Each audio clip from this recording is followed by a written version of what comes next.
by Swami Vivekananda. Continued. The next means to the attainment of Bhakti Yoga is strength, anavasada. This Atma is not to be attained by the weak. This is the Shruti. Both physical weakness and mental weakness are meant here. The strong, the hardy are only the fit students.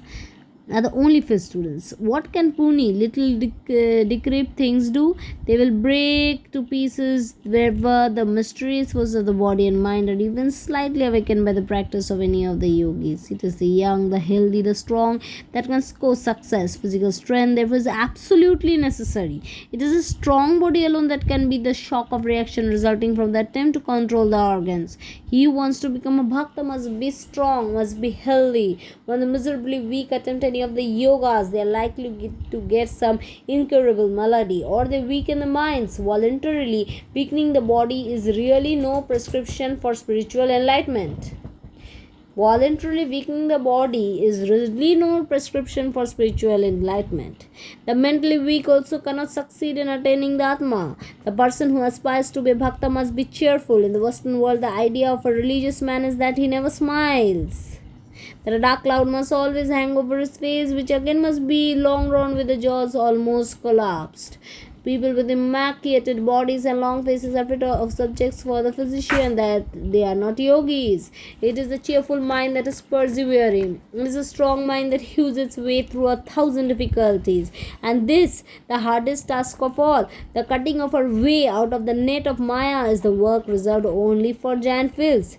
Yet at the same time, excessive mirth should be avoided. Anudharsha. Excessive mirth makes us unfit for serious thought. It also fritters away the energies of the mind in vain. The stronger the will, the lesser the yielding to the sway of the emotions. Excessive hilarity is quite as objectionable as too much of sad seriousness, and all religious realization is possible only when the mind is in a steady, peaceful condition of harmonious equilibrium. It is thus that one may begin to learn how to love the God. Chapter Parabhakti or Supreme Devotion. The Preparatory Chapter The Preparatory Renunciation. We have now finished the consideration of what may be called the preparatory bhakti and are entering on the study of the parabhakti or supreme devotion. We have to speak of a preparation to the practice of this parabhakti. All such preparations are intended only for the purification of the soul. The repetition of names, the rituals, the forms and the symbols, all these various things are for the purification of the soul. The greatest purifier among all such things, a purifier without which no one can enter the regions of this higher devotion, parabhakti, is renunciation. This frightens many, yet without it there cannot be any spiritual growth. In all our yogas, this renunciation is necessary. This is the stepping stone and the real center and the real heart of all spiritual culture, renunciation. This is religion, renunciation. When the human soul draws back from the things of the world and tries to go into deeper things, when man, the spirit which has here somehow become concretized and materialized, understands that he is thereby going to be destroyed and to be reduced almost into mere matter, and turns his face away from matter, then begins renunciation, then begins real spiritual growth. The Karma Yogi's renunciation is in the shape of giving up all the fruits of his actions. He is not attached to the results of his labors. He does not care for any reward here or hereafter. The Raja Yogi knows that the whole of the nature is intended for the soul to acquire experience, and that the result of all the experience of the soul is for it to become aware of its eternal separateness from nature. The human soul has to understand and realize that it has been spirit and not matter through eternity, and that this conjunction of it with matter is and can be only for a time. The Raja Yogi learns the lesson of renunciation through his own experience of nature. The Gyan Yogi has the harshest of all renunciations to go through, as he has to realize from the very first that the whole of this solid looking nature is all an illusion. He has to understand all that is any kind of manifestation of power in nature belongs to the soul and not to nature. He has to know from the very start that all knowledge and all experience are in the soul and not in nature. So he has at once and by the sheer force of rational conviction to tear himself away from all bondage to nature.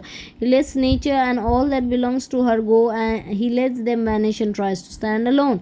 Of all renunciations, the most natural, so to say, is that of the Bhakti Yoga. Here there is no violence, nothing to give up, nothing to tear off as it were from ourselves, nothing from which we have violently to separate ourselves. The Bhakti's renunciation is easy, smooth flowing, and as natural as the things around us. We see the manifestation of this sort of renunciation all the more or less in the form of caricatures every day around us.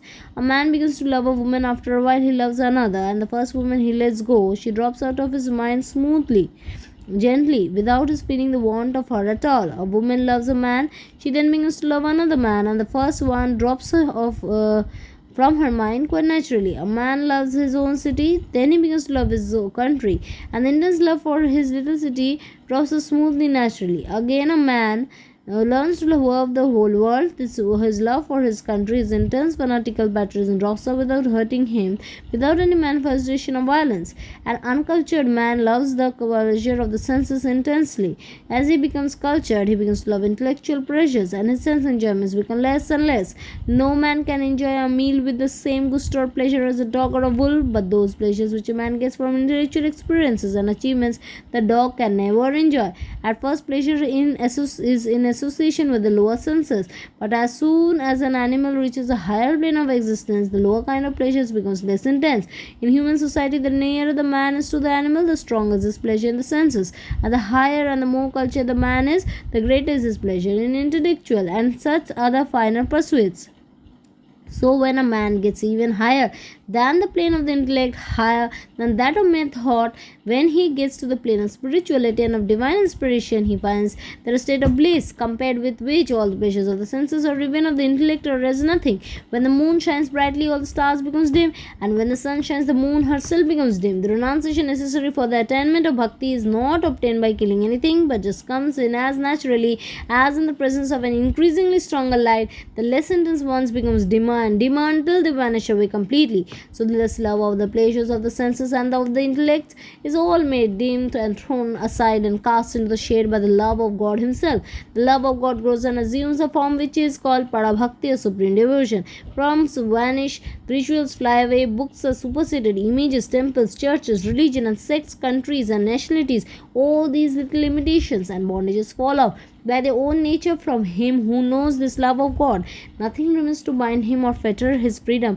A ship all of a sudden comes near a magnetic rock, and its iron bolts or bars are all attracted and drawn out, and the planks get loosened and freely float on the water. Divine grace thus loosens the binding bolts and bars of the soul, and it becomes free. So in this renunciation auxiliary to devotion, there is no harshness, no dryness, no struggle, no repression or suppression. The bhakta has not to suppress any single one of his emotions.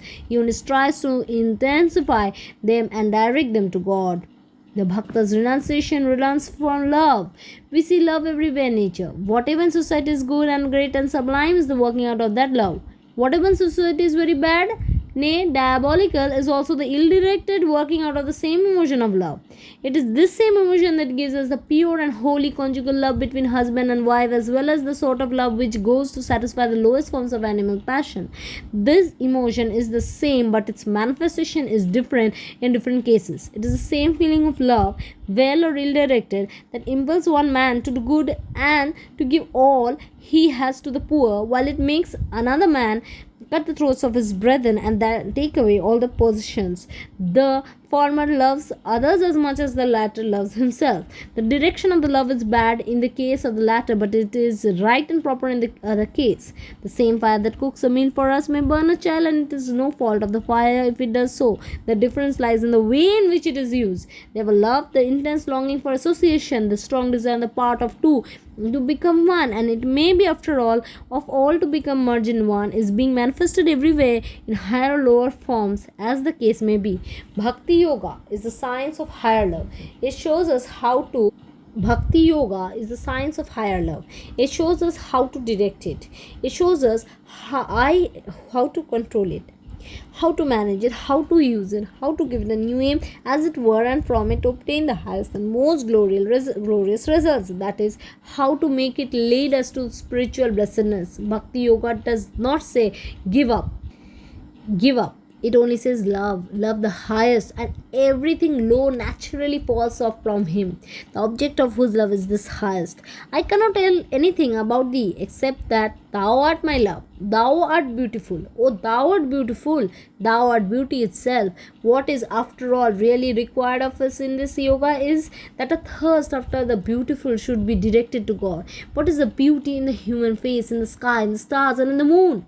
It is only the partial apprehension of the real, all-embracing divine beauty. He shining, everything shines. It is through his light that all things shine. Take this high position of bhakti, which makes you forget at once all your little personalities. Take yourself away from all the world's little selfish clingings. Do not look upon humanity as the center of all human and follow your human and high interest. Stand as a witness, as a student, and observe the phenomena of nature. Have the feeling of personal non-attachment with regard to man, and see how this mighty feeling of love is working itself out there in the world. Sometimes a little friction is produced, but that is only in the course of the struggle to attain a higher real love. Sometimes there is a little fight or a little fall, but it is all only by the way. Stand aside and freely let these frictions come. You feel the frictions only when you are in the current of the world, but when you are outside of it, simply as a witness and as a student, you will be able to see that there are millions and millions of channels in which God is manifesting himself as love. Bhakta's renunciation from love. If whenever there is any bliss, even though in this most sensual of things, there is a spark of that eternal bliss which is the Lord himself. Even in the lowest kinds of attraction, there is the germ of divine love. One of the names of the Lord in Sanskrit is Hari, and this means that he attracts all things to himself. He is in fact the only attraction worthy of human hearts. Who can attract a soul really? Only he. Do you think that matter can truly attract the soul? It never did and never will. When you see a man going after a beautiful face, do you think that it is a handful of arranged material molecules which really attracts the man? Not at all. Behind those material particles there may be and is the play of the divine influence and divine love. The ignorant man does not know it, but yet consciously or unconsciously is attracted by it and it alone. So even the lowest forms of attraction derive their power from God himself. None who beloved ever loved by the husband for the husband's sake. It is the Atma, the Lord who is within, for whose sake the husband is loved. Loving wives may know this or they may not. It is true, they're all the same.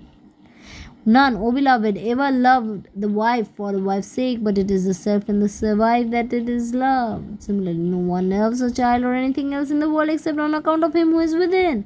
The Lord is a great magnet, and we are all like iron filings. We are being constantly attracted by him, and all of us are struggling to reach him. All the struggling of ours in this world is surely not intended for selfish ends. Fools do not know that and what they are doing. The work of their life is, after all, to approach the great magnet. All the tremendous struggling and fighting in life is intended to make us to go to him ultimately and be one with him. The Bhakti Yoga, however, knows the meaning of life's struggles. He understands it. He has passed through a long series of these struggles and knows what they mean and earnestly desires to be free from the friction thereof. He wants to avoid the clash and go direct to the center of all attraction, the great Hari. This is the renunciation of the Bhakta. This mighty attraction in the direction of God makes all other attraction vanish for him. This mighty infinite love of God which enters his heart leaves no place for any other love to live there. How can it be otherwise? Bhakti fills his heart with the divine waters of the ocean of love which is God himself. There is no place therefore little works. That is to say, the Bhakta's renunciation is that vairagya or non-attachment for all things that are not God, which results for anuraga, great attachment to God. This is the ideal preparation for the attainment of the supreme bhakti. When this renunciation comes, the gate opens for the soul to pass through and reach the lofty regions of supreme devotion or parabhakti. Then it is that we begin to understand what parabhakti is, and the man who has entered into the inner shrine of the parabhakti alone has the right say that all forms and symbols are useless to him as a religious realization. He alone has attained that supreme state of love commonly called the brotherhood of man. The rest only talk, he sees no distinctions. The mighty ocean of love has entered into him, and he sees not man in the man, but he loathes his beloved everywhere. Through every face shines to him his Hari. Light in the sun or the moon in all his manifestations. Wherever there is beauty or sublimity, to him it is all Hari. Such bhaktas are still living. The world is never without them. Such, though bitten by a serpent, only says that the messenger came to them from their beloved. Such men alone have the right to talk of universal brotherhood. They feel no resentment, their minds never react in the form of hatred or jealousy. The external, the sensuous, the vanished, has vanished from them forever. How can they be angry then? Through their love, they are always able to see the reality behind the scenes.